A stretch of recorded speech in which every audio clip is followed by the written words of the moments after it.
They'll we'll hang on to it. I didn't end up seeing those letters, so, yeah, they're basically the ask.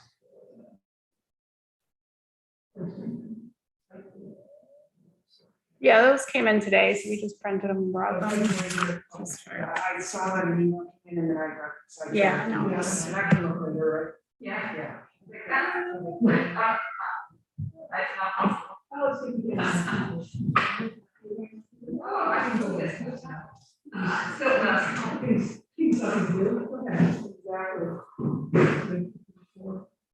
I already got that, so.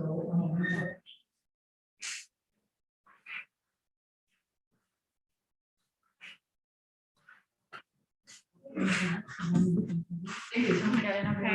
Yeah, I mean, I can see it, so I think it's okay.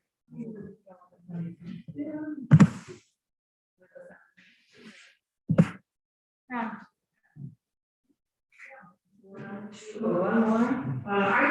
Could you move that camera like towards Mary a little bit?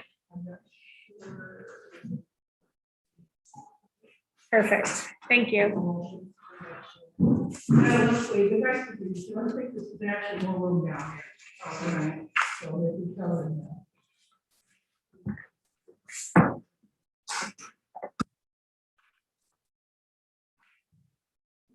All right.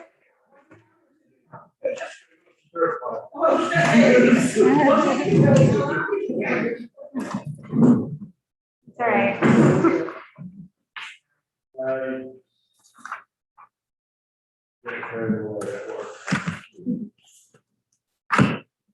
We're missing Chris. Right, yeah. They could just be running like that.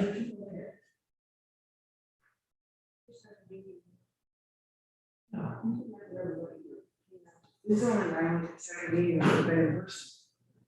I know, it's so easier when you're at home, you're already over there, already at home. Half a minute. Right. Right. Who else are we missing? Who else are we missing? Sorry, I overdid. I'm totally blanking. Who are we missing? Chris. And Chris and Steve. Steve, the two Chris's. Oh, I forgot her name. If you grab chairs as they come through, assuming they come. 7 of us in the town will be 45. We need one over there. Assuming they go later. It's got like people wondering this. Okay, I texted them, but if you, We have forms and we can go ahead and start. They can join us as they. I want to officially call. Okay, got my light on. If you can remember, everybody, please turn on your light when you go to talk. You can try turning them on right now. If there's no feedback, we can just leave them on. If there's feedback, then we can shut it off. Okay. Experiment, see what happens. Okay, I want to officially call together to order the planning board meeting for Wednesday, September the 8th at 4 p.m. Town Hall. Number 1 on the agenda is the town of New Shore, Flat 10, Lot 2, fire number 6, Payne Road. Act on a decision for an application by the Block Island Health Services for development plan review for addition to the medical center. The lot is located in the medical center zone, which is in the state. We had the hearing last month, and the hearing has been closed. So it's up to the board to discuss what we would like to have in the decision. I think the first thing is I'd like to say that I believe it would be in order to give them a favorable decision. Are you agreeable with that? Yes. Okay, everybody's nodding their heads? Yes. Okay, we are going to talk about a favorable decision. I did ask Allison if she would give me a draft motion decision, which I will read. We can change this in any way. So we can add to it anything we want. We can remove something if we feel that really isn't necessary. So I go through it, it's a page and a half. And, I'll stop at the end of each section till we want to add, or at least you can absorb it, and I'll finish it, and then we can go back and talk. Okay. So I would like to make a motion to approve the development plan review application by the Block Island Health Services for addition to the medical center. Refer to engineering plans, dated 7/21, 2021, and architectural plans by RJ Architect dated 7/20/21. The proposed two-story addition includes a 4,300 square foot ground floor and a 3,900 square foot in the second story. The existing clinical wing has a proposed second floor addition for resident use that will include 5 bedrooms, shared bathroom, and kitchen facilities. The proposal also includes a rear stair and entrance area within a proposed addition area of 812 square feet. Improvements related to accessibility, new accessible pathways and extension of sidewalks, improved additional parking, and replacement of existing exterior light fixtures. The proposed use of the new addition related to the application before the zoning board are all permitted uses under section 322. Any problems with the first and opening statement, all which is true, okay. The planning board finds all dimensional standards in the zoning district are met and all applicable standards of section 501, development plan review standards of the zoning ordinance have been met in approving the site development plan. The development will not cause unreasonable traffic congestion or unsafe conditions and complies with the town standards for parking and access. The development will provide for and maintain convenient and safe emergency vehicle access to all buildings and structures at all times. The plans were reviewed and modified based on comments by the listed slide. The location, design, and construction of the buildings, driveways, surface water drainage system, and their intended use are suitable to the soils of the property. The development will provide for adequate disposal of sewage, refuse, and other waste. The development will be serviced by municipal sanitary sewer and municipal water. The development will not have an adverse impact on areas of critical environmental importance, such as habitats or species listed as endangered, threatened, or of special concern by the Rhode Island National Heritage Program. The plan considers and protects against any degradation of surface or groundwater quality through stormwater management and soil erosion and sediment control measures. Proper soil erosion and sediment control measures as prescribed in the town soil erosion and sediment control ordinance will be employed.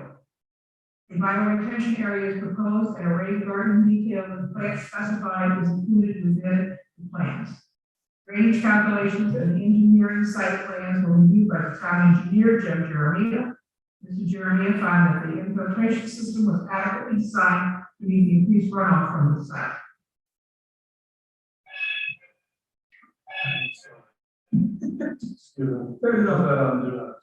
Yes, please. Okay. The planning board also finds the development project is consistent with the 2016 New Shore Comprehensive Plan. Specifically, needs identified on page 9-13, quote, there still remains a long-term need to provide additional housing for medical center staff and a strong desire to increase telemedicine opportunities, unquote. The project supports the following policies listed within the comprehensive plan. Proactive plan for long-term use and maintenance of all town-owned buildings and properties. Support community health needs, including mental health. Make health and safety of residents and visitors the highest priority. Ensure medical staffing needs are not compromised by a lack of attainable housing. So that is the draft motion. Do I have a second? Second. Okay. Now, any comments, any corrections, any changes, any additions? I just want to ask if all of you were present for the hearing. Mm-hmm. Yes. Mary, were you? Yes. Okay. Sure. About the environment on the plan. It is in the plans. It is. Oh, yes, exactly. So remember we talked about, you were talking about the shape of the rain garden Yeah. and being And like, the back of the lot on the north side. yeah, make sure it's still, naturally shaped, right? Yeah. Or Organic. a regular, thank you, I was the word, a regular, yeah. Thank you. Yes, we heard a lot that day, so. Yeah, no. Questions are absolutely fine, no problem. Okay. Gail, anything, are you happy with this? Yes. Okay, Billy? No other questions, sir? I'm fine. One more thing, we talked about, I don't know if it's finalized or I'm forgetting again. I apologize, was the driveway, they were gonna work on that, so it was a smoother entrance. But it seems to me you Yes, already included that when you. that was done, in there, and I think they're gonna pull off some of the, wall that, if they interfere, which will make it easier to sway. Right, am I correct? Okay. Yes, I showed that to the architect, and, I was prepared to go ahead with getting someone to do it.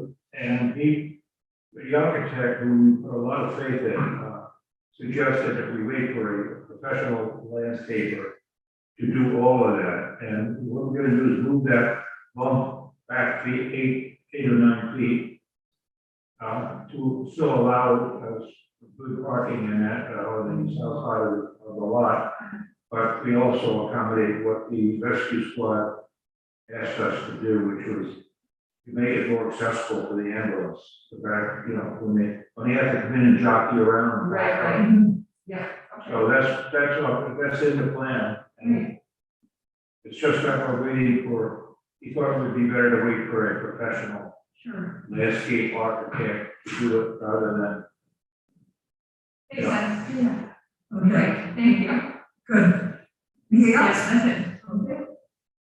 So the motion's been made and seconded. All those in favor say aye. Aye. Okay, anyone opposed?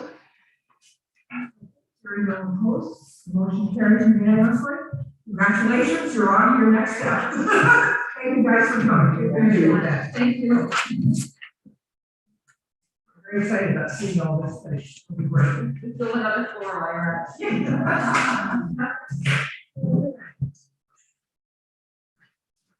All right, so, discuss seasonal employee housing, dormitories, and potential new use in the zoning ordinance. That was one of the things that were on our list of ordinances that we would like to look at and update. So, Allison's put a number of things together, and I will turn it over to her to kind of walk us through some of the thoughts and ideas that she has pulled from several other towns and communities in the area. So like we discussed last meeting, the use of seasonal employee housing is not exactly listed within the zoning ordinance. Currently, it's not defined, that type of housing, any type of dormitory style housing. So what the town has been allowing applicants to use is the inn definition of inn. So I showed you what that is. So we've been able to kind of get around that by using that as a use, a permanent use in the district. So it's listed within the comp plan, and it's come up a number of times as the need to actually allow seasonal housing as a use, permitted use, whether it's permitted by right or by a special use permit, and then have, some standards that would go along with that definition. So within the memo, and just first thought is, defining it, but then also when you're coming up with, if it's more than just a definition, like what are going to be the regulations associated with that use, right? So that's where, before actually drafting language, wanting to, during a meeting with the board, how you guys talk about what you think the regulations could or should look like. I looked at some potential questions here that we might want to think about, and some example ordinances from other communities. The other thought was, well, first of all, getting a handle on like what is the existing, and I'm sure lots of local residents will be able to just say it off the top of their heads, but what are the existing employee, housing on the island? And just, I personally would like to kind of look at that list and look at what it looks like, right? Like what the actual dimensions or numbers are. And also potentially, maybe the board might want to solicit during the process of crafting this ordinance, solicit input from potentially those larger business owners that, or even some of the smaller business owners that do already provide for that, or might be interested in potentially building or creating units on their properties, to get input from them. I know it's gonna be publicly posted, but maybe actually directly reaching out to them and say, what are you kind of thinking of? What do you, what are your needs, and how can, the zoning be crafted in a way that would facilitate that, while also balancing the other needs, obviously, of the community. Those are some thoughts on the process, but, for example, if we're gonna put this use in, what zoning districts are the, should this use be permitted in, or allowed by special use permit? And, what are those restrictions going to be, like not allowing, for example, you don't want it to become short-term or weekly rentals or nightly rentals, so that language might need to be in there. What is the density going to be? Like, what is the town, comfortable with, as far as if it is a dormitory style building, like how many units within one structure, or and the design, are you going to get into any design standards within that? And then we talked about this privately provided housing, but also on town properties, I assume, because we're talking about municipal, the need for municipal employee housing, like we have already some of that, right? So would it be allowed, obviously, for the town to build it as well on the town-owned properties? What minimum square footage of the units, individual units? So those are just some of the thoughts, like, in crafting around some of the things we might want to have to incorporate or think about. There's currently some examples from other islands, like Nantucket has employer dormitory definitions and regulations. On Martha's Vineyard as well, they have an employee dormitory definition and some regulations. They provided those.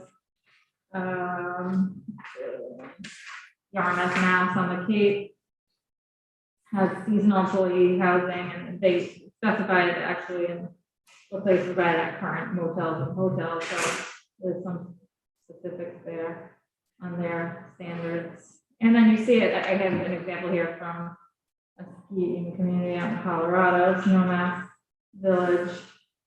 You see it sometimes also in California, like with farm, farm worker, housing, temporary housing. So that seems as applicable as getting into like, tents and campsites and things like that. But you see it in obviously island communities and skiing communities where they'll have seasonal employees as well, and then large farming communities where they have seasonal and temporary employees. So we can look to those communities, but I pulled those ones that were more local and more relevant, I felt, like Nantucket and Martha's Vineyard. So I'm happy to take input or comments from these. I don't want to go through some of these questions one at a time, or if you already have some thoughts that you want to share. Well, let's talk about some thoughts, and then we can look at specifics. And I think this would be more than a discussion for more than one meeting. So this is just round one, folks. Don't get too excited. Okay, I saw your hand up first, so go ahead. Okay, so I wrote down some initial thoughts because I see the complexity, so this is not a handle. Yeah. I think the first step ought to be to invite the housing inspector and have him speak to the state as well as federal regulations in terms of sizes of rooms, because I played a role in protecting the foreign students, not foreign students, foreign workers here, and I did surveys, and I don't even have the numbers, but you and I recall substandard housing is often illegal. So if we are going to raise the standard and have the legal standard also exist, I would anticipate that people will choose the least expensive option. Ultimately, it is the renters who pay for these rooms. So the more expensive the rooms are, the more they're going to be charged. And they were already charged goodly amounts to begin with. Consider using affordable housing density standards. Let's see, for example, section 405E, where a minimum lot area may be reduced up to 75%. No. I think that's specific to the housing board, where they can, that counts for the 10%, that the town is, required. When I make a recommendation for density, I'm suggesting that we look at a comparable structure. I'm not saying we set the standards, we recommend, don't Yeah, you can recommend that level of density or greater, yeah, she's saying like, make a recommendation to have that same level of density, or it might even need to be greater, I mean, to create affordable housing for people. It would be even a greater density Mhm. than that. I'd like to get some input beforehand from the historic district commission. I don't know what their rules and regulations are. And I'm certainly in favor of opening it up to town employees, teachers, medical staff, caretakers, and particularly caretakers for the elderly. The biggest obstacle we have on the island now is that those elderly people who need assistance can't get them because there's no housing for them. So, and then police, and I'd like us to be as flexible as possible about the amount of time spent, because it really should be contingent on the type of job that they have. Like a caretaker, they only need to be there so many days a month. You know, so I wouldn't want to just arbitrarily say so many days, so many days. I think that's it for me. Okay, you can always come back. Yep, Yeah, I made a couple of notes for myself, just starting at the top. I hadn't thought about the caretaker aspect of it, but I otherwise feel it's too hard to regulate housing in residential A, B, mixed use zones. I think ultimately this should stay in the harbor, New Harbor, Old Harbor commercial areas.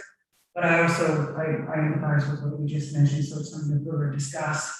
And then I think as far as size and density, we probably need to sit with building official and really discuss what is normal for size of the rooms and. I think under the 513 ordinance, which is for year-round apartments, I think the minimum is 340 square feet. Okay. So So that's something there's you don't wanna minimum go by. standards that I can just ask the minimum housing inspector what those are. I was also thinking that, design should be per zone requirements. If it's Old Harbor, New Harbor, at least they have a historic district to work with. I think, maybe 513 is opened up to seasonal housing. It is Um, seasonal, if it is it's seasonal? in, right, it depends on the zone that it's in, but Okay. yes, and you can have more than one, 513. Oh, okay. So where the dormitory inn was just approved, for the, Lark Hotels, they have 2 513s and the dorm Oh, okay. style. Oh, good. Because then I was thinking that lends to my last thought is, possibly require any businesses like that to enlarging, adding rooms, adding restaurants, adding capacity to their business that requires more employees. That part of that project includes employee housing. Maybe we could. That's a good point. Yeah, but I do, one of my biggest concerns is RA, because RA zone is already, it's supposed to be the quietest area in the land, and if you add a moratorium to RA zone, it could be very disappointing to somebody living next to it, and how much jurisdiction you would have on the topic if it's presented in the neighborhood kind of thing. Or RB even. Even on the, Yeah. yeah. And actually, even when you get on High Street, you get into the residential side of High Street, or CX areas, there's. Anyway, those are my thoughts for. Billy, any thoughts? Okay, good night. Thanks, Allison. It was nice also to look at other towns, what they're doing. We really appreciate that. A couple of questions keep in mind. I know some towns struggle with people who were homeowners who were renting Airbnb and not booted out those singular homeowners that were renting, say, one room to someone perhaps working for them or not. Singular rental.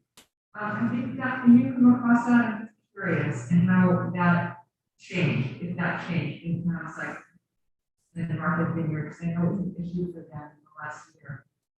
So you're saying maybe before there were housing units that were utilized by seasonal employees, but once like Airbnb and other competitors became more popular, then people were using that to get like more income out of their house. Their like weekly rentals and said, all right, I'm not gonna do like a seasonal rental if I can get Airbnb a lot more money. Yeah, no, I haven't used my house like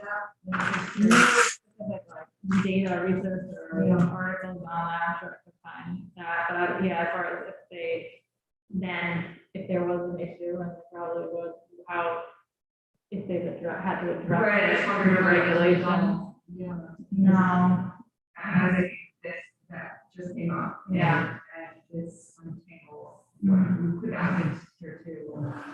So I was just curious if you came across that in other towns. no, but I can check with those, I'm probably more of the, obviously it's Nantucket. Yeah, I think it was in Virginia, yeah, we talked about Virginia and maybe some of the state. Because suddenly people weren't able to find single rooms on the couch for. Yeah. Summer employees, that's falling away too, so it's just sort of another cornerstone of the problem. Yeah, exacerbating the problem. Yeah. Thoughts of everyone else? I was curious about, your consideration of water usage and all utilities too. And I like the concept of thinking about design, and even designing them in a way where they have the most minimal footprint. That's something that we could look into, to see if there's any kind of federal grants that might be available to us for small homes, if they were to be used, a main house, if they were to be constructed on someone's residential lot. But I agree with your point that you don't want massive amounts of housing in a residential zone. For example, build a house just for farms. Mainly because it's hard to control. Yeah. The 513 is already We hard can't to even, control. right, we can't even control the 513s, Yeah. and they're not being used the way they're supposed, And they might use it 1 year, and then the next year it's an Airbnb. right. Yeah, one of the concerns I had was how we can word this, so it can't be seasonal housing 1 year and then become, an Airbnb the next year, or an annex to a hotel, or, and somebody did a serving guests there and, triple the price of the room. Yeah. Because that's not the purpose of this particular ordinance, so I think we need to, guard against that, so to speak. Well, that's such a good point, because I often wondered how we control the situation now. For instance, if there's a building considered employee housing, but it's called an inn. Yeah, when we. It's did that for stipulated- Yes, we specifically wrote in that it was, the inn was to be used only for employee housing. Yes. We did specifically address that. However, the older buildings that are, for employee housing, those are grandfathered in, and then we didn't have anything, written in because, we were restricted, say, 25 or 30 years ago. But then they become a non-conforming situation, and if they do expand it, they would have to go to the boards to change things. Okay, So there is some. because they have to go to the zoning board right now, like the one that was just approved, there's a written zoning decision. It's for seasonal, or year-round employees, yes. And the owners said that they would open it up to other businesses on the island if they didn't rent all of the rooms. So they were really clear in how they worded the decision, so. In fact, I think see us writing perhaps two different regulations. One for seasonal housing, which would probably run, April through October. But if we're going to also look at caregivers and teachers and so on, we need a second set of regulations that would cover a year-round housing person, because teachers are here, I think, 9.5 or 10 months out of the year. But don't you already have that with the I don't know. 513? This I is mean, why we I'm have, proposing this, right, we have that that. we make sure that when we do write this, that it is clear who we are targeting as we write it. Because I think that there are some housing that we want to provide for employees that want to be year-round, whereas a seasonal, I think, has maybe a limited definition for months. Then I think about the spring house and barn that operates year-round. People need employees for that year-round, so how that's no longer seasonal, but he would probably be using the same seasonal housing for them year-round. So we need to look at some of the nuances that go. Right. I'm sure we can do it, we just have to think about how we want to go about doing it. I mean, they do have 513s that allow for the year-round staff to stay. And then, you will see the 513, on your agenda for October, because, the housing board wrote a letter to you. Yes. So I think keeping those two things separate, like you just suggested, is really important, because I thought the need was to change the kind of business area and allow for a dorm style housing. Yes, Yes. that wasn't called an inn, but maybe it is similar to what the ordinance currently says. And for also an inn. see what I would provide for a seasonal worker, say, a college student from, say, Eastern Europe, only really needs a room and then maybe a shared, kitchen. However, if you have a school teacher who is here year-round, I see them needing a living area, a kitchen, a bathroom, and a bedroom. So again, I think we're targeting, several different types of, housing as well as, persons who are using it. But keep in mind who's building them, because one thing, you're kind of talking about housing that the housing board would talk about, would be looking at, and they have a different section on the ordinance that they. That's fine, I just want to make sure that when we're doing this, they can't be interchangeable. Right, so we have had several pretty large additions to existing inns on the HDC agenda. So if you kind of allow the density like Socia was just suggesting, now you have an addition onto an inn, but now you have this whole other structure on a relatively small lot in the Old Harbor Commercial Zone, and so I think you need to. Housing into that addition. Right, so maybe if the addition has like additional rooms in the basement that don't count for the 10 rooms that are allowed in an inn.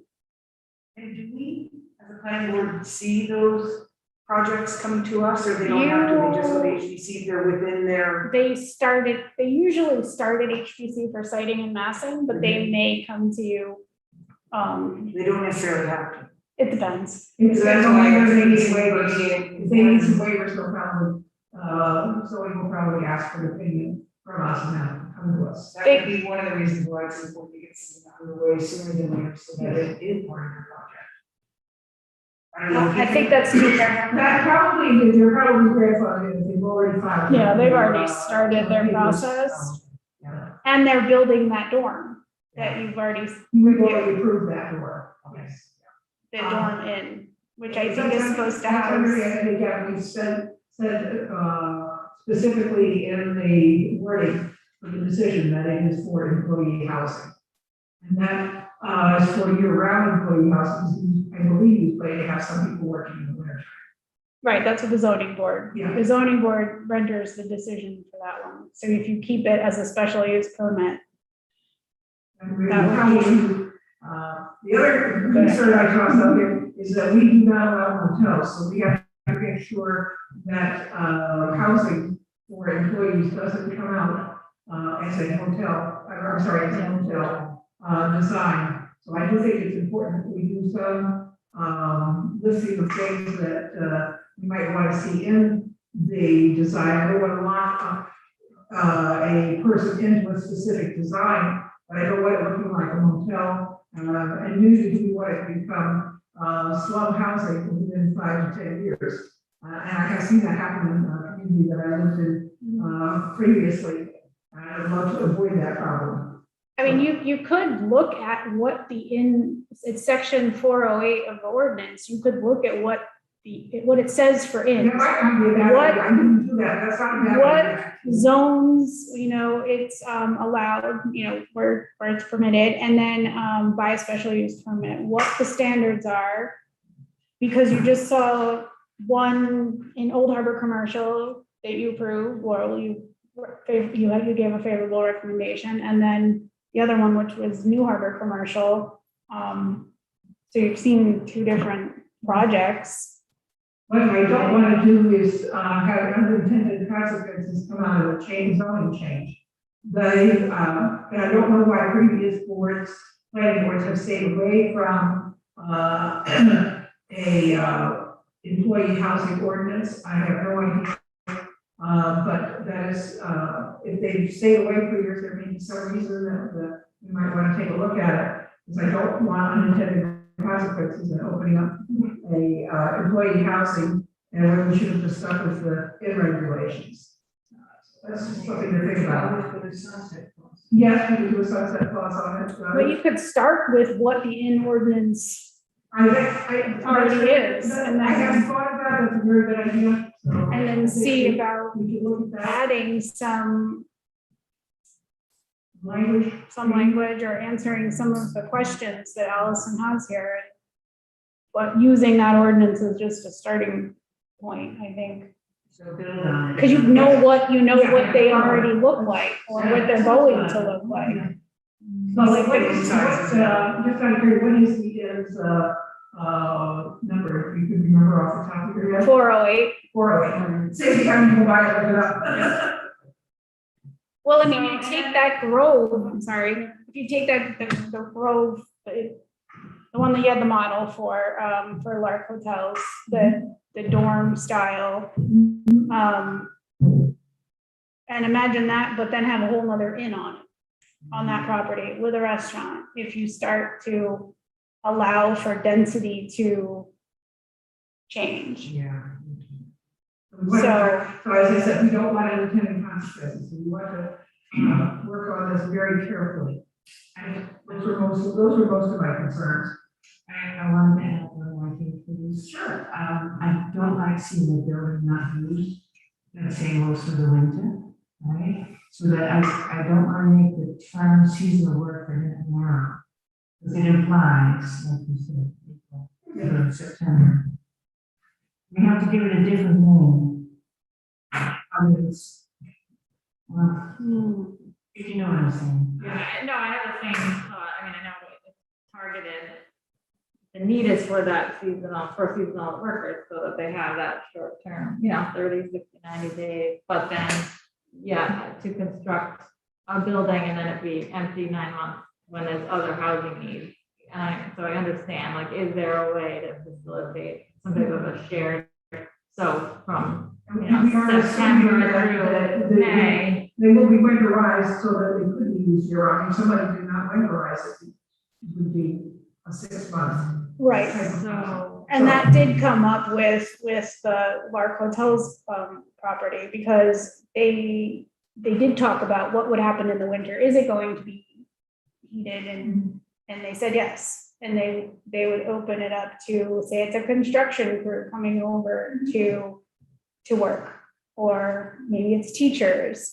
So that I can try to pull some, but I'll get that decision and circulate it, because I think that might be helpful to see what the zoning board wrote, and I'll copy the plans, because I don't think you were on the board, Billy wasn't either, so you can see. And then maybe the spring house housing, and then, What you said section 408 for us to look at? Yep. And is that like the, where I still find that stuff on the internet a little bit hard to use. I got very frustrating. You know what I'm Yes. very. That would be great. But I think this is giving us some ideas to do to get started with. Yeah, no, that's a great discussion. And there's always the catch-22. The more housing you provide, the more businesses will come. And vice versa. Do you know what I mean? You have to look at the whole island's potential. but some little businesses, don't necessarily need a dorm. No. They just need a room or something. That's what I'm thinking, we really may need to break this down into several components. Because I can see a college student, who's here from, the end of May until Labor Day, needing one thing. I see a teacher or a caregiver needing year-round, more of an apartment style. So I'm thinking you may have to, do several different types of, sections in our, changing of the zoning. Well, you could amend 513 and. Yeah, take a look That's at it. the yesterday, we want to then, And the end section, we'll take a closer look at those existing sections, see what that can be already, what the regulation can be based from, and then if either adding sections to those or pulling those into a new Yeah. section. And maybe it is like providing some type of, I know we talked about like, what about having a requirement, we could talk about that, but also maybe like a density bonus type, like I said, inside 3 to 10 rooms, but giving business owners, if you're going to provide your constructing units, if you add in, you can add in 2 or 3 more units. Or if you're gonna use it for workers, Right. so like an incentive. But they can't, but it has to be for their employees and not like. Right, and then, right. I think that, like, any guys are really important to really understand sort of like the big picture. yes. Right, because we do have employees that are their ability, their families are home, and that might, their need, like, fall off the radar, but it would be interesting, and I don't know how to do this without a data collector, to be able to really get that whole picture. To best understand who's here and where this being. I have a pretty good idea on, like, at least, You have an Some- inventory, Jen, I- like, could you come up with an inventory of like the actual official seasonal? official, Worker no, building. no. Like the random sheds and. No, not like individual, no, let's start with the large, like the. Yes, like the- official, that's what I meant by official, like Yeah. the actual larger businesses, like buildings that are dedicated to that, not to go through every one single, like 513, but maybe And some like. of the small businesses have extra bedrooms in their homes, in which they. Right, make and that you're allowed to have part of 2 the deal. rental rooms, And, so. and that's great, it works very well for everybody. But I'm thinking of a hotel or a large restaurant, or a marina, which has a lot of employees, is going to need to have, some housing permanently on site, where they can keep an eye on it. And that's another thing, if we're going to allow fairly large ones, we may want to require that there be some kind of a, resident, like a door counselor, make sure that behavior is appropriate, and that, it doesn't become a, problem with the neighbors, because of noise or bad behavior or whatever. Yeah. I know that, Narragansett is having a really hard time with, regulating behavior of college students. in, the local community, I read about that in the papers, just a thought. Yeah. Right, because those are rentals, yeah, Yeah. those are single family homes that are. They're. I'm just thinking a timber room, in, without somebody, keeping an eye on it, you might end up with, some loud noise and behavior that is not, conducive to, Safety. Right, but if it's on the piece of property with the inn and the beautiful restaurant, and they're paying a lot of money to rent those rooms, the owner isn't going to allow their staff to be rowdy and act like, Yeah, Right, but if there's someone Crazy. like bar customer. right, He becomes. right, because there isn't another monitor. use there, right? yes. Maybe we're putting all these down, and as we come to craft, it may be obvious what we need to write in, just to make notes as we think of these various items. And I would like to go back to one other thing that Allison said, and that's a letter to the business owners, preferably this fall, and asking them for their thoughts and concerns, sending us ideas that we have not thought of. And I don't know how many they are, probably not more than 20 some odd, business owners that we want to talk to. Incorporating the question of how much housing do they provide? Yes, Right. and how much more, You we- provided. and how much more we can need, What are your needs are. 5 years down the road or even 10 years down the road. It also asks, other communities, health community, library community, education communities, not, sometimes our discussions can be just driven by the business community and we're more. Especially seniors. Right, so but that would be like municipal housing if it were the library or, so Yeah, those that's what we come regulations back to, could that be is kind of, they could be Regulations. Can you Crafted send a us little bit. times 17 also then, please? Yeah. Right, so we'll talk about that. That one's needs some changes, I think. Any other thoughts? Would you may want to contact Max Thompson to facilitate your sending out a letter? Well, I think we need to narrow down who we're looking for feedback from, like if it's really the entire business community, or is it larger properties, or we'll have to figure that out. I'll think about that. You don't want anybody to be feeling left out, and they might think they're being subversive. Yeah, I think it's the entire business community, because even a I do small too. shop needs employees, and they can't necessarily put out. Absolutely, and sometimes they can be the most innovative thinkers. Right, but if they're not building if they don't own property to build the dorm, but they're saying, well, I could use 2 extra rooms, maybe the business that builds the dorm could be allowed to have extra rooms to rent out to someone that they don't employ, or something creative. Lots to think about, that's good. Yeah. But it's, Yeah. you engaging the business person to talk to their landlord about the needs they, if we write to both business owner and business, property owner. Awesome. And if you can get some kind of arranged from workers themselves, they're a great source of information. The demands for everyone. That's a good thing. Right, and I guess that, yeah, Oh, the demands can get a little hard. sure, yeah. But again, I'm being facetious. I, again, I'm just looking for sources of reality out there. And keep that as best we can, as broad as we can.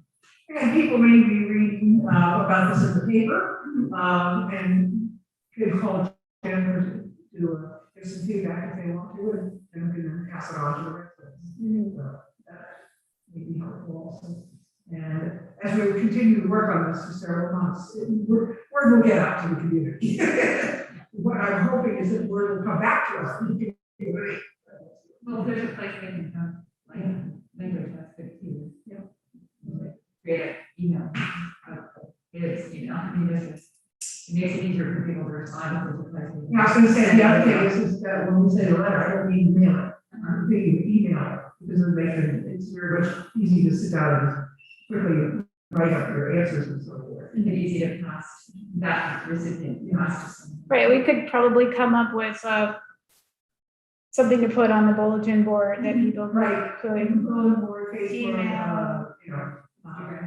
to us Yeah. and at And least that's what have we're some, doing. Yeah. have some Word out, data. for people, make it easy for people to respond to Jen, and then we can compile it and Allison can work from there. But I like the idea of the chamber too, because not everyone's on the bulletin board. Right, but are you really interested in what the need is? We all know there's a We all know large there's a need. need. Or are you really interested in how to allow a dorm on a property in the commercial zone? I think in making, you asked me that question, in making the decision about how I'm going, I would like to know about the culture of need that I can better design the dorm, where it is. I think, yeah. that makes sense. But it isn't a town-owned dorm, it's a privately It's a private owned home dorm. dorm who We're the would town be, writing the right. for that. What I'm trying, I guess what we're saying is, the more information you have, the less likelihood we are of, having some unintended consequences.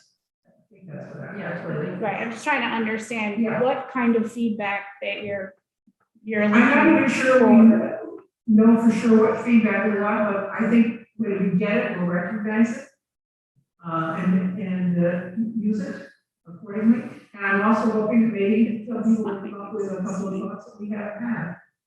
Okay, so you could have 100 people say, we need rooms to rent in the summer, Right.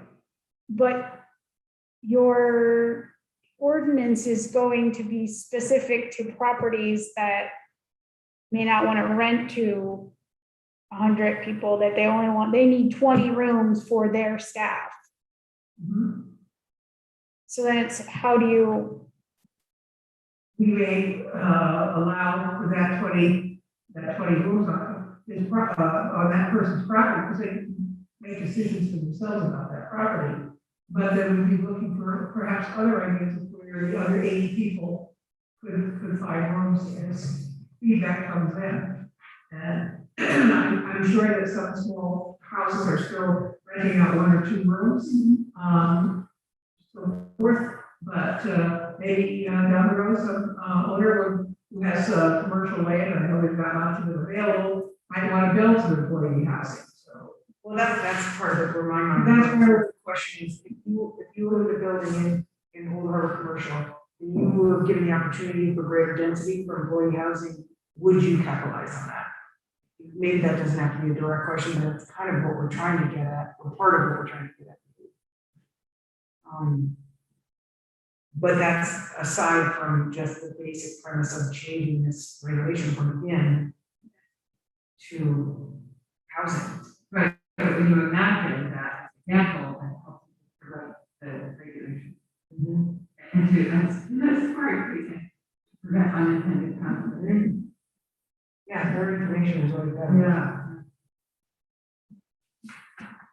I only had one more thought, that I started with, I forgot, that the room to be flexible in terms of variety of numbers of people that it can hold. Those who are single individuals who come here for 10 months as a teacher perhaps might be happy with such a room if they can have it to themselves and not have a kitchen. Do you know what I'm saying? So there should be some flexibility within the room as to how many people can use it.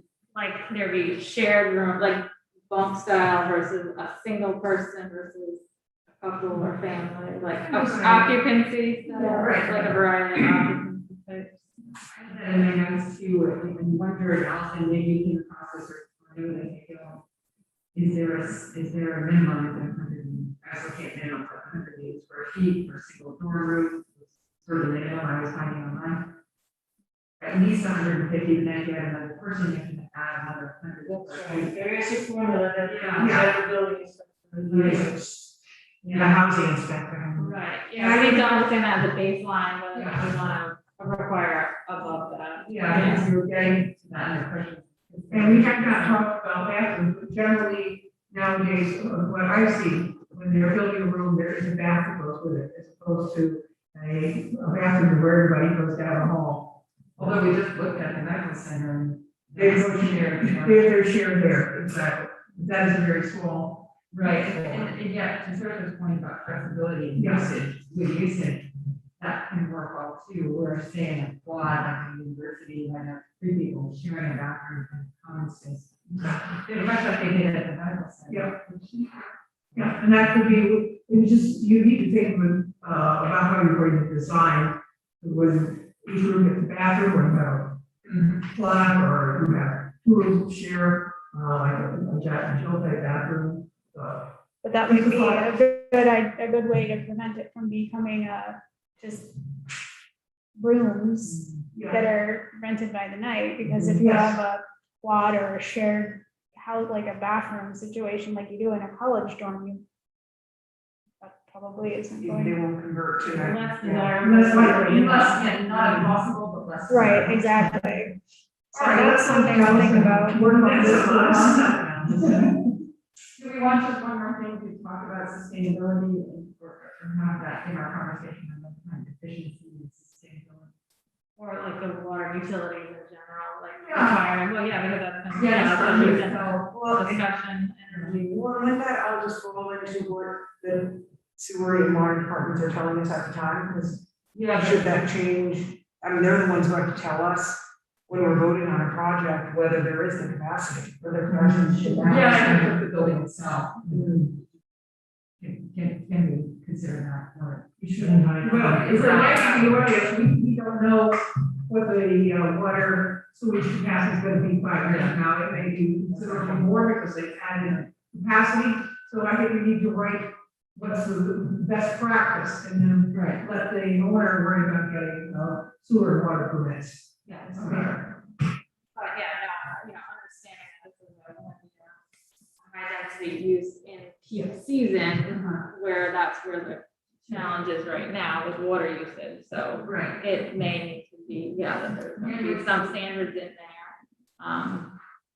And with all utilities in the building itself. Yeah, I mean, it's 2022. Yeah. and we need to. yeah, no, I agree, there should be standards in there, but they should also apply to all other uses, not just this, affordable housing use, those standards should also probably be global at this point to other uses in those districts, so.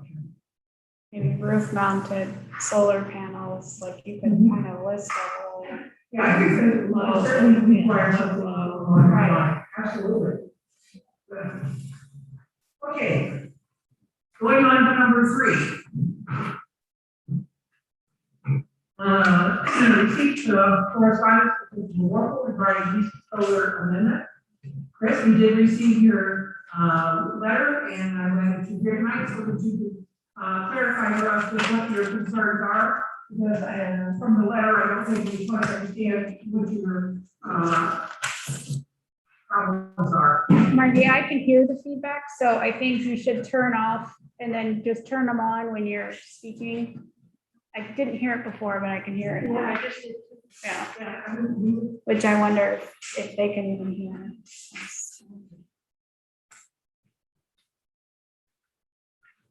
Yes. Okay, so I didn't want to inundate you with a lot of information.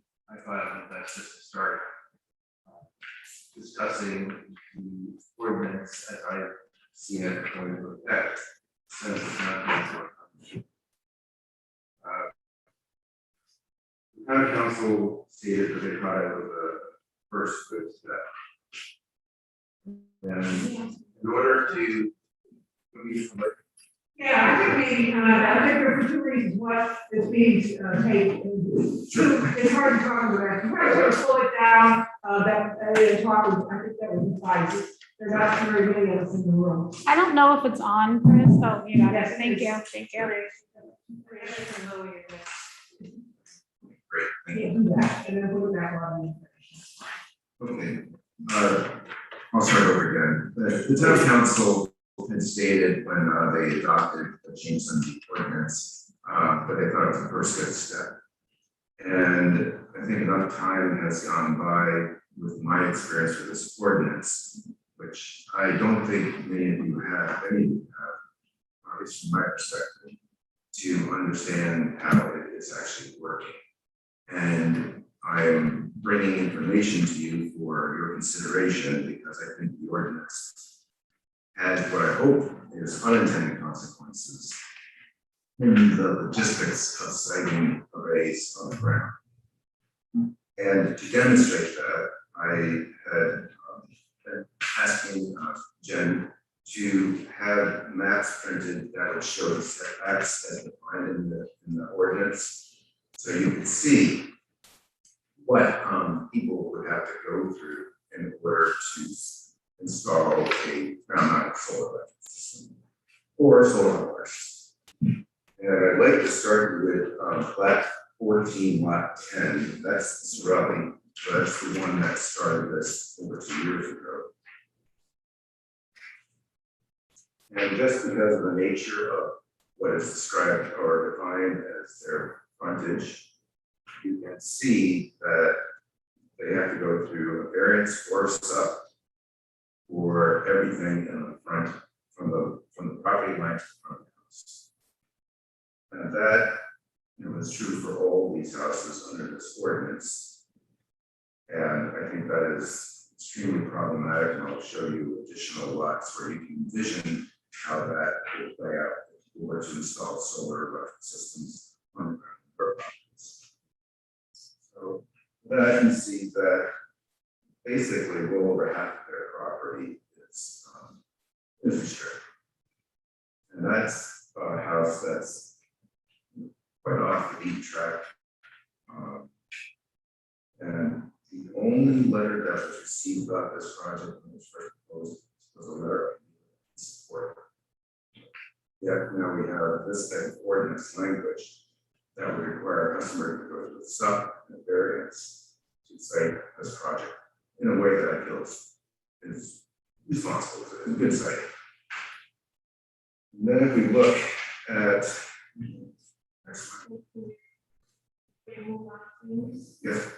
It would help me better to understand the impact if you had a third color showing where the lines would fall without a self-invariance.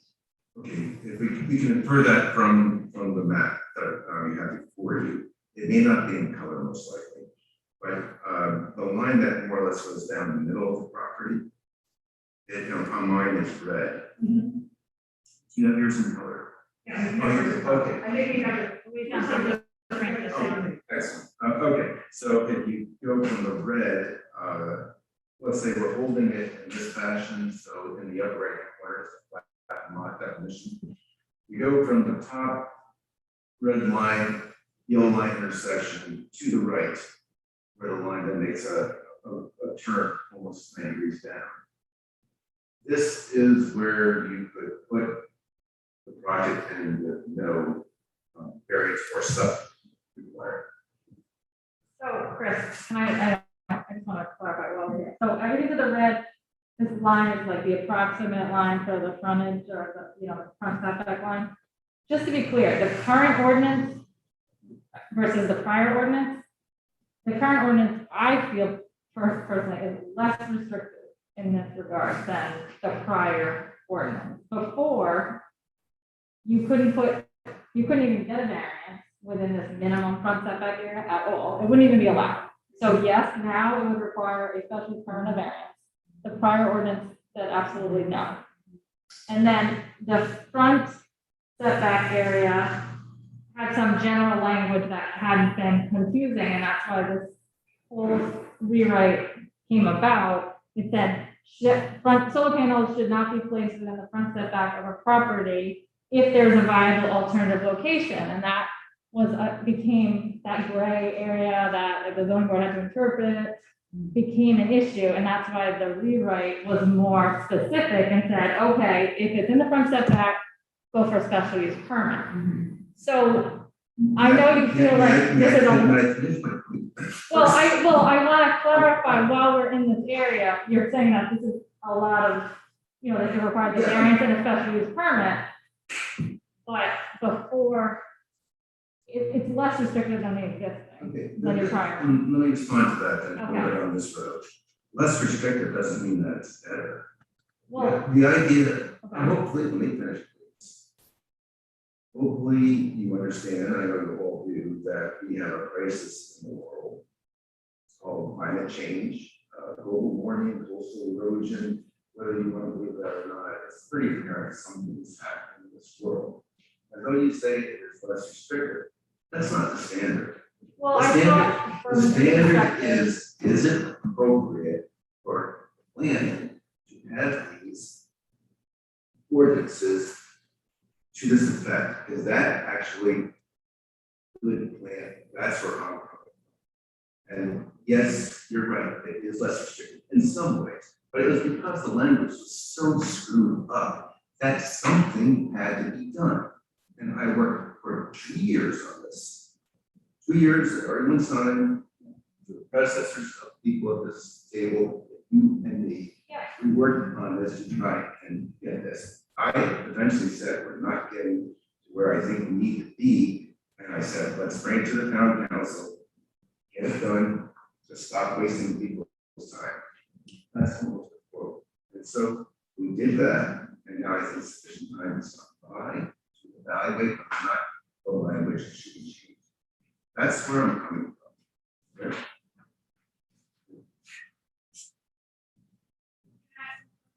I had that same thought, and I wonder if this is, I appreciate that it helps us understand. Mary, can you turn your microphone on? I'm sorry. Oh, that's just how, see what I'm comfortable with that. I had the same question, I just generally ask myself, why is that so bad? Yeah, especially with permit. That's all. It's the Is that a same, bad thing? the special use permit, as I see it, trying to develop the forms or helping develop the forms, which are pretty burdensome and just trying to understand, what's being asked from them. I don't think anybody has a great time with them, or easy for anybody. But it appears to me that form is actually used for buildings. So you're putting through the same process that you put a building through or a solar system. And I don't think that's equitable. That's a false equivalence, and I think we should rethink that. So that's one of my thoughts. Okay, thank you. Then, if I may continue, I would like to show you lat 19 lot 16. At 19, lot 16, And this is one where the owner, I think we should, can I just interrupt you for a second? Because you're talking about specific lots that aren't listed on the agenda, I would just maybe label Okay. things like map 1, map 2, or I just don't want to talk about things that aren't listed, so that's my. I understand you. I will just show this map. Number 2. Okay, thank you. And I'll wait number 2. Now, this is one that you can see the effect of the ordinance, and it's really what I'm thinking here is, first of all, we have a 50-foot setback all around the property, which I do think is excessive, depending on the appearance of the property. This does not work for many people. And then we see where the front setback is, the house is fairly close to, it is close to the road. I would challenge anybody to buy this house. So we have a house that is completely off the beaten track, and that's what they would like. Well, we'll have to go through. Everything, I'm not so sure that answer your question again. In what I'm chasing out here, I believe that requires no variance. the black, everything within the black, except for that yellow line to the southwest, would be allowed by right, depending on, all of this depends on the size of the system and, what some of the regulations would be, but if it was a size 400 square feet or less, it could go within that black area, except for that yellow line area, so are you saying in these cases that it doesn't, the site, they want to site within where the variance area is, if they can't find a spot there, or they, I'm showing this, because their preference would be that area, but that doesn't, no, that's not the standard to go by. I'm trying to provide this. This is a site that I think has other opportunities. so professionally, where do you think that it should be sited? Well, really the best place, which is away from property, Havertons, much closer to back, I'll say the north. North in this area, that would be the place. And it that would I recommend. require a variance. And what size system about, All of these will fit in your, below the max. would it be below 250? You can certainly guess. My feeling is at this time, yes, that's, it's premature for me to actually say that's a fact, but I would believe most systems do not have that large, as I have stated before, so it would be somewhere in this area.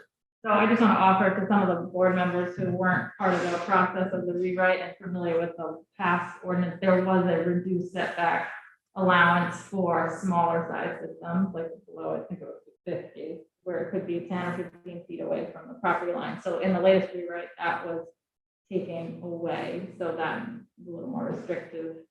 In this case, maybe the applicant could have benefited from that with a small size system without having to get a variance.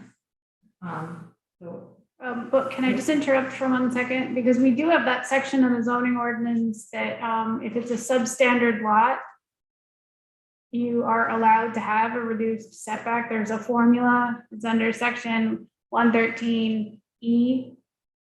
And I'm sure that if, I don't even know if, because we're not talking about specific lots, we're talking about like, general. I wasn't aware of that. Yep, so 113E, and then if it's substandard by lot size or dimensions, or like the frontage. That's all, thank you. You're welcome.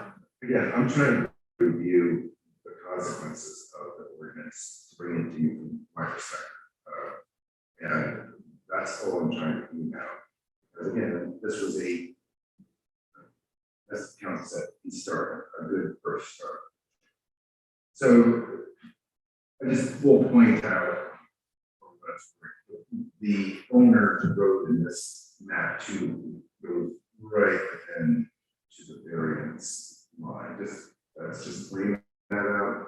So that would be a problem if they wanted to be without a variance. So just bring up the consequences of this. I would like to now go to map, I'm going to call 3, and I'm going to show that here visually. Hopefully you can find that. is it this? No. Okay, I don't have that.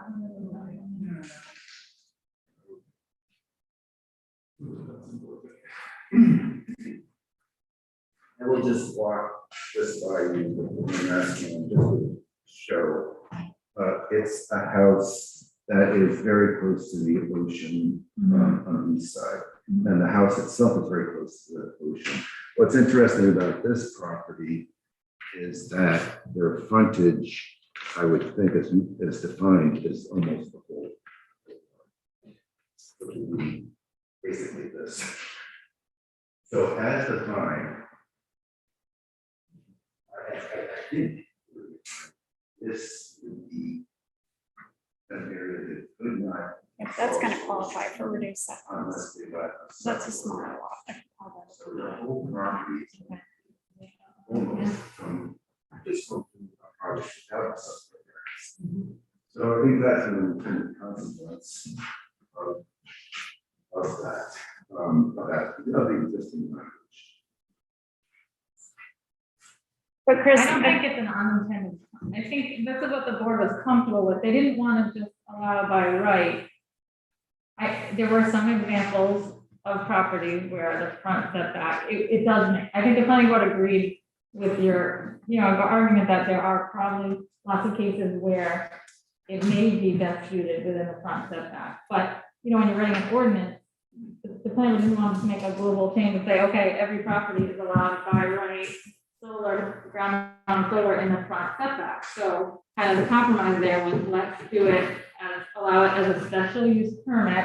And so when there are cases where it does make sense, then the town, you know, would permit it. So what is, I think we understand your concern, but what specific changes are you recommending to the ordinance? What do you think? I'll just say generally, I think the burden, one of the people that has been going through this, and I will not put blame on anybody, but the process is tough and people's time always seems to be constrained. The process, I think, is overly burdensome because again, this mostly was developed, I think, it seems, as I read it, for buildings. And I think there should be a methodology that separates out things such as this differently than a building. Again, if you go through the calculations necessary for sub variance, it's extremely burdensome, and most of it is it's really hard to interpret. And I'm wondering if there is a way to look at this technology and have a different calculation methodology, where not every building on the property has to be categorized, all the distances between boundary layers, every boundary lines to every building have to be measured. So it seems to, the thing it is, I think, complete overkill for a ground mounted solar array. And that's where I think some improvements to be made to the process. I don't know what mechanisms you can envision that would let me do that. I'm willing to try and devise something that I think would be easier to administer and easier for a customer to go through, or value wise for any customer to go through, anyone with interest in this technology. Right now, I see it's a big barrier, and I don't think the town of Shoreham should be a barrier to people wanting to try and put in this technology and what's going on in the world. I think it's not good plan. Sure. So that's where I'm coming from. Mm-hmm.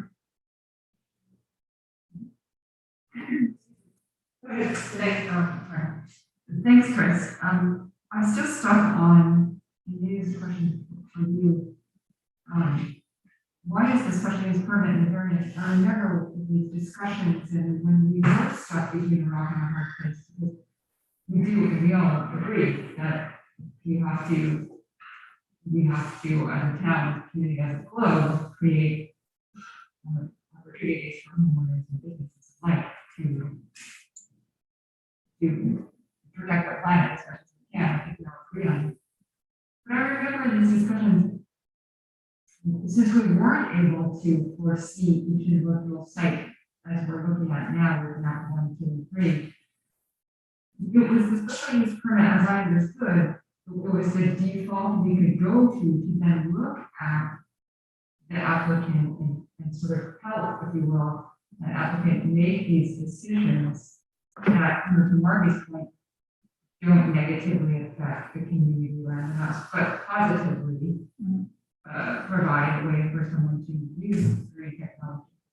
Yeah, so the special use permit So would ensure that the application went to the planning board to make that determination. Right. It also is, I know what Chris is saying, the application form, some of the requirements are not applicable, probably not, wouldn't be required for a ground mounted solar system.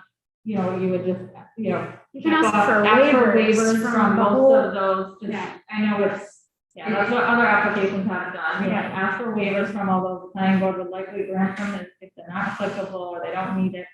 And then, it's also less of a burden than the variance, right? I Yes. mean, the variance, so it's easier to get a special use permit. I don't want to be a better word to say it, for it's easy, because I know you have to go to a couple meetings and fill out a form and supply some application material, but you don't have to meet like that same standards, burden to make your case As the before least, the zoning. the board. least relief necessary is Right, for the yeah. variance, which is, As I understood the variance to act in this case, it enabled the planning board to review each case.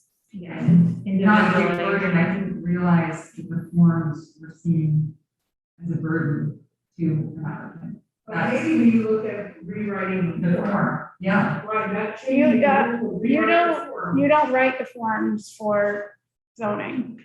These are zoning board forms. They're not planning board Well, we forms. meaning the town. Right, like, Not but the they're planning not, so for the zoning board checklist for special use permit, every item except for your name, you have the ability to ask for a waiver. board. Right. There's about If the waiver is 14, not appropriate for solar systems, could we just simply eliminate that on the floor?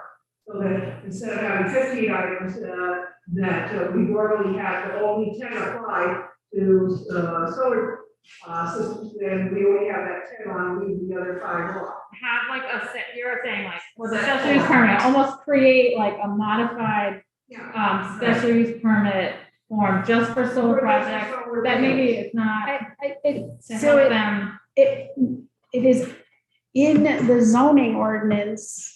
It's also in the state law what the criteria is for a special use permit, but that's why you have a waiver for everything. So you don't need to change the form. It's just a waiver. The whole, I think, the last 5 things on the checklist, there's a waiver request for almost every single application. And that's just that happens every time we see a special use I agree permit. with Jen. I agree writing the word waiver is not. And. Right, And people, it's- can apply that, and actually, when I working on it, I suggested just request a waiver as you can, because it really doesn't seem to apply. Right, It's the other calculations. the application itself. In that table. that are just- But that's why I'm there. So you can always come in, we can sit down, you can take, there's ways to come up with the information without hiring like a surveyor to come out and survey the property. You would be amazed, not even, you will probably have experience in how daunting that form has become to some people, and how they just shut down on it. And, like asking, doing the calculations of the percentage coverage or all the outbuildings and then including the solar rated as part of that calculation. I think you have to understand that really is not, I don't think, might be appropriate. Writing the word waiver, that's not a word. Right. Well, you need that, Chris, they need that data to decide if it's overbuilding lot coverage, which would be the situation for anything that you were going to put on your property. I don't think it is included in lot coverage. But that's what they're looking at, right? So you're just saying the house is 24 by 36, right? So then you put that there. I mean, it's, I have gone through that form several times, and I know you say you're available to do this, but for a long time, I told it. Because of COVID, and those are going back that way. I don't think accessibility is guaranteed, and I think the process, those forms are state forms. no, the checklist The comes checklist is from, okay. right, but the application, the zoning application itself is crafted by the zoning board. Well, perhaps that's the discussion. Can that calculation, or the set of calculations, be simplified? That's what we're trying to make sure that this system is underneath the surface level. Yes, that doesn't seem not a lot coverage. That. Right, so you do need all of that data in order to determine that. There's other things that are included in that too. Could be eliminated. If you'd like, I can just take the one that is in process and show you where it's burdensome and unnecessary. And just take a look at it. Right. So that's something that you would come in and talk to me about, because there's no you don't go to the zoning board and, Right. and say, well, we want to change your application. So, yes. I'm saying that I would like to show planning where I think some changes can be made that still protect the process. And so take the burden. I think you're talking about two different things. I don't think you're talking about amending the actual language in the current zoning ordinance. It's the application process that's probably overwhelming, and that's And I think that's why why I I'm- need to have you work with Jen and decide what they are and put together a list of stuff to look at. Right now, we're just sort of. But that's not something that you look at, because unless he's proposing language to the zoning ordinance, this is an administrative application that, So who has the power to change an application? well, I can change an application, but the zoning board, they would review something that I would change, but if it's data that the zoning board needs for the building lot coverage calculations or setbacks that you would need anyway, if you were gonna go get a building permit, we can't change that, because that's information they need. Maybe there's some stuff there that could be simplified, I don't know. Well, I think can you guys teach need to Chris sit how to down get because that we don't have that information. information, Right, to look at it, and I think we're just kind of, going around in circles at this point. right, so I think that if I work with Chris and, Yeah. and Then you try go to back to us show and the talk and shortcuts. show us what- I'm very comfortable with using the special use permit because that allows us to be flexible and yet still protect, all the neighbors that are abounded on all four sides. So I think that we need to be very careful, in changing anything because we do need not only to allow the person who wants to build, but we need to protect all the properties that are surrounding it too. So I want to correct one misunderstanding. I actually do think some of this language needs to be changed. I think the process, paperwork wise, also needs to change two things. So I think the requirement that you draw a line to the front of the house all the way to the side, defined as the front property. So, that's setback area. I think that's not reasonable. After seeing it graphically, which I remember I asked for these to be generated by the town council, so they can see that. I did it immediately. I think these Okay, immediately. I asked for that. Okay. And they said no, so Okay. that's why I said. So that is I mean, I created these to help facilitate the process. The line, what do you mean as far as it shouldn't, the applicant isn't required to make these maps They or still throw did that it, line? and it's the same. Well, I want to make sure we understand. I'm in the process.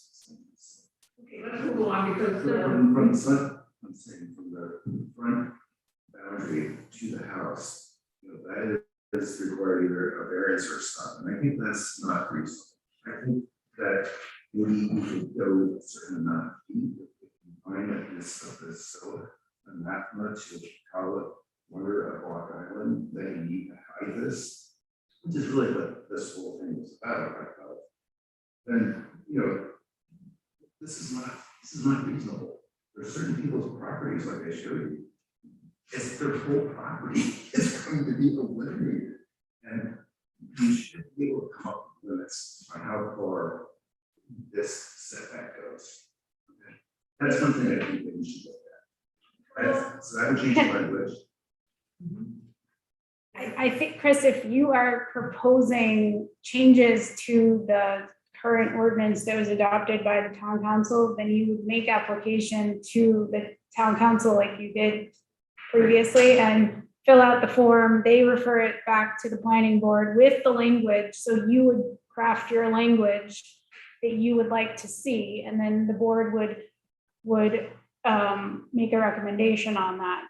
I understand that's the process. What I was trying to do was have some long discussion with you to discuss this before doing that. Okay, And remember the previous time I did that, there was a very short timeline for that. 45 days maybe. yeah, it's pretty short. You're right, yes. Something like that, and I thought that was not, that 45 days, and I said I was willing to extend that deadline, it's not, it's no reason. in 2 years. So I will do this, but I wanted to give, I guess, a courtesy of coming before you and saying why I think this is necessary instead of just springing it on you. That I go to town council and say, you know, I think this language needs to be changed. I just thought it would be best to have discussion with the planning first. That's all. I would recommend that you go and look at the section 113E to see if the reduced setbacks apply to any of the lots that you're Thank you for that. looking at, because that might eliminate this whole Yeah, don't worry. conversation and need for any kind of amendments. So, Can I just ask a question, just being new and very new to this whole topic? Just looking at all of these maps, there just seems to be so much space on the property to put the systems. So is it because they prefer to have it in a certain location that the variance is a burden, or? Because the whole, to me, just in my experience in real estate, the reason for a variance is so that everyone can kind of review what's happening within a setback for everything. You know, the variance is 50 feet for everything on a piece of property, except for a garden or, you know.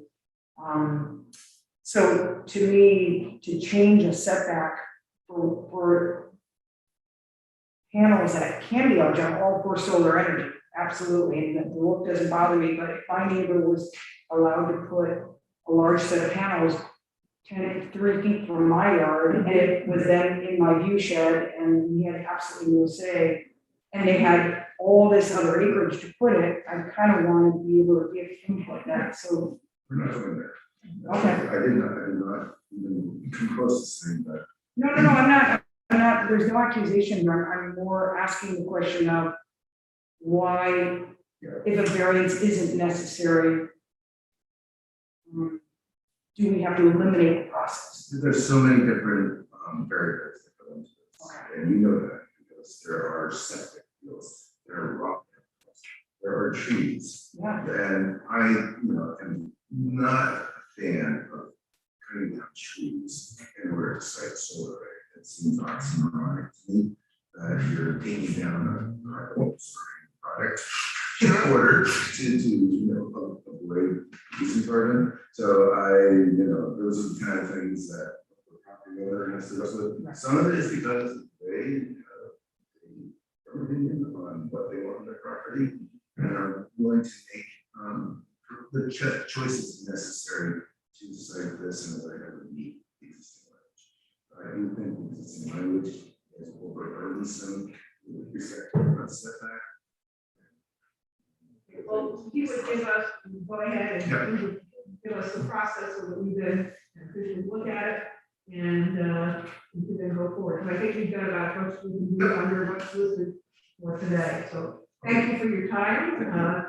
And it's always a pleasure to see you. Chris, I'm gonna send you a couple of documents for that setback relief. I just looked at my email and I can't find it in an email, but I'll send it to you later. All right. Thank you very much, appreciate it. It's like a cheat sheet. The minutes are going to be rolled over until October because they are not yet ready. So I will make a motion that we adjourn. Oh, yes. Do I have a second? Yes. All right, so second. All those in favor say aye. Aye. Anybody opposed? Thank you all very much for coming. Great. This start our several items here, so thank you a lot. Thank you, Allison.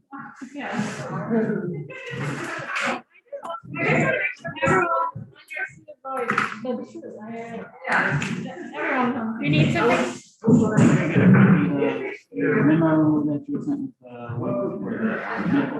Yeah, I can, after it's recorded, I can send it over to you. I So, looked on the court case, it did not have this agenda on the court case. It was on the Secretary of State, so I printed it out, so I have like, print out on it. okay, Usually on court case, it'll have, links.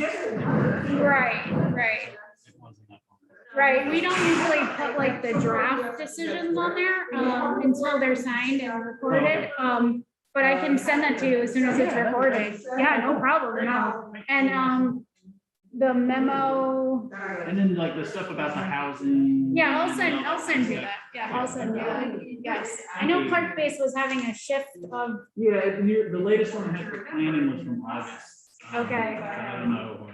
okay. Oh, yeah, I'll email it. I'll email I it. have a hard copy of my memo for housing. Oh, okay. Thank you. This is what Marty read. Right, but because that's the decision, like, once it's recorded, then we, circulate that part. But, it should be recorded, I would say by Friday. And then I'll follow up with Clerk Base, because I wonder why, I'll Yeah, what happened, like yesterday's